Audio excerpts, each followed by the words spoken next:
अतिशय महत्त्वाचं आहे आणि म्हणून त्यांनी केलेलं आव्हान स्वीकारणं, त्यांनी केलेल्या आव्हानावर त्या मार्गावर आम्ही चालणं हे आमची नैतिक जबाबदारी आहे आणि ती नैतिक जबाबदारी स्वीकारून आज मी माझ्या मंत्रिमंडळाच्या बैठकीसाठी मी पायी जात आहे। शेवटी आमच्या आदरणीय मुख्यमंत्री देवेंद्र फडणवीसजींनी पण आज सकाळीच विधानसभेपर्यंतचा प्रवास टू व्हीलर बाईकनी केलेला आहे।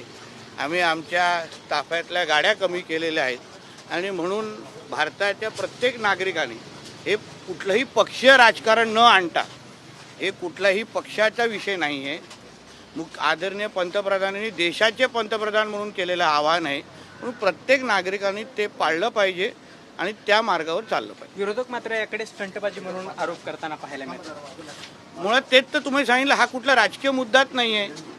देशाचे पंतप्रधानांनी नागरिकांना आवाहन केलेलं आहे। इथे कोण भारतीय जनता पक्ष, काँग्रेस, शिवसेना हे सगळे पक्षाचे लेबल बाजूला ठेवून मला वाटतं नागरिक म्हणून अगर आम्ही ह्याच्याकडे पाहिलं तर हे कुठलीच स्टंट वाटणार नाही। मी सगळ्या जणांना, सगळ्याच राजकीय पक्षांच्या पदाधिकाऱ्यांनी सांगेन की तुम्ही कुठल्या पक्षाचे सदस्य होण्याच्या पहिले भारतीय आहात की नाही, तर भारतीय म्हणून स्वीकारा आणि आदरणीय पंतप्रधानांच्या केलेल्या आव्हानाच्या ला सकारात्मक प्रतिसाद द्या।